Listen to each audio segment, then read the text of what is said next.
Right, so we're on to the last step in our process, and it's only to add color. And so for this bit, you can rate the kids' coloring box, and if they have some Sharpies or permanent markers, go and grab those, and I'll show you what we'll do. So I think I'm going to start with my letters, and I'd like them to be this color. And so you literally just color over your letters.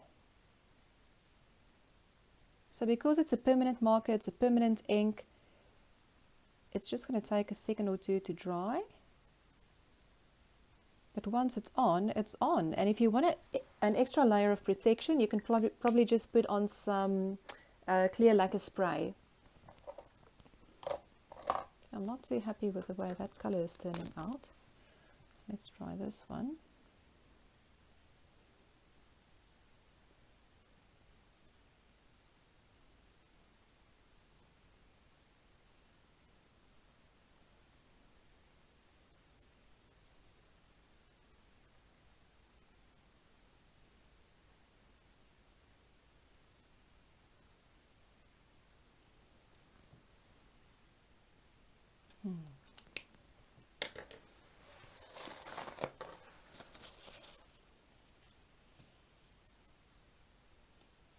Okay, so it hasn't dried yet. You can just wipe it off and then go over it with the color you like.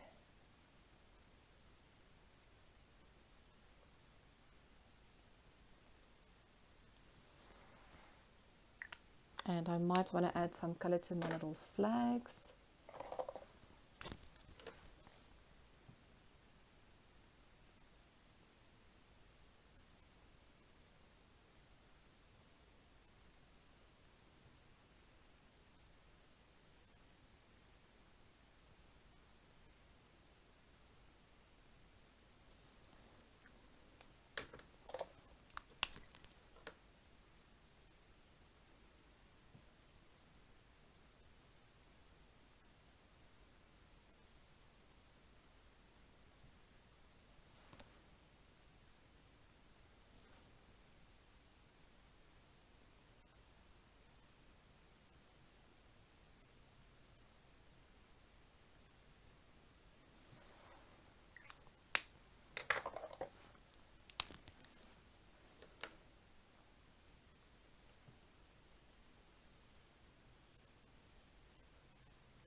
Okay, so you just continue until you like the look of it, and then I'll show you how to seal it with a clear spray.